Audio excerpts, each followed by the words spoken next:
It's crazy to say this, but it's already week 8 in the NFL, so naturally it's time to overreact. Starting with the Sunday night game, the New Orleans Saints got a huge victory against the Minnesota Vikings, kind of getting some revenge for that Minnesota miracle, but I think that was a little bit overplayed. With that said, next week, the Saints are hosting the Rams in New Orleans for what should be an awesome matchup. This is must watch, and I think this could potentially determine home field advantage in the NFC. So looking to this game in London, the early game on Sunday, the Eagles, they got a victory against the Jaguars. They're 4-4, so they're still in it in the NFC East.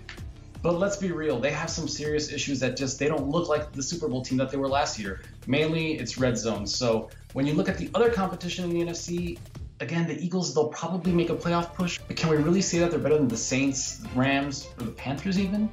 Switching to another game in the NFC East with the Cowboys on bye, the Redskins got a victory against the Giants, so they still are in first place. They have a nice little cushion, but I don't know that they're really a huge contender. They do have one thing that I love, though, it's that rushing defense. Listen to this. In the past 3 games, they've limited Christian McCaffrey, Ezekiel Elliott, and Saquon Barkley to just 91 yards on 36 carries combined. Switching to that other team, the Giants, it's not looking good for them. They're 1-7 right now, and I really have to wonder, is this a team that has to basically kind of nicely nudge Eli Manning out the door and consider maybe giving Kyle Elliott a chance just to see what he can bring? Because right now, it can't get much worse.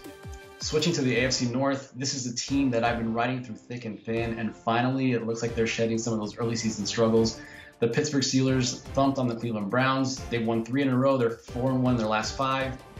But here's the interesting thing. It's that time where Le'Veon Bell might be coming back. He might sign the franchise tender.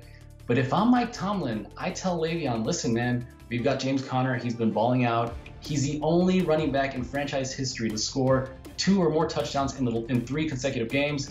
I tell Le'Veon, right now, you're our number 2, and I'm riding James Conner. The other team in that matchup, the Browns, it might be time to just blow the whole thing up again. You have Hue Jackson, who he got a little bit of cushion here because there were some young players, but now with this loss, they're 2-5-1 on the season. He is 36-1 in 3 seasons in Cleveland. I wonder if it's not Todd Haley who should be worrying about his job, but Hue instead. Switching to a crazy game in Cincy, the Bengals pulled it out at the end, but the story wasn't really the Fitz magic that we saw, but the fact that Jameis Winston again got benched.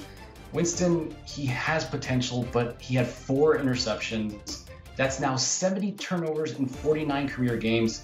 It's clear to me that Fitzpatrick is not the answer, but I also don't think that Winston is the answer. Switching to the 425 game of the week, the LA Rams, even though they were a little conservative at the end, they stay undefeated, but really, in large part, it was thanks to probably the biggest boneheaded play of the year so far. Ty Montgomery, you're getting a kickoff. You have Aaron Rodgers on the bench, ready to go the whole field. Just all you need is 3 points to win the game. My dude, if your name isn't Tyreek Hill or Tariq Cohen, just kneel the ball. Let Aaron do what Aaron does. Now, the Packers are still 3-1, which doesn't mean they're dead. They're very much alive in the playoff race, but in an NFC where there are so many legitimate contenders and victories at a premium, this could be a loss that very well keeps the Packers out of the postseason altogether.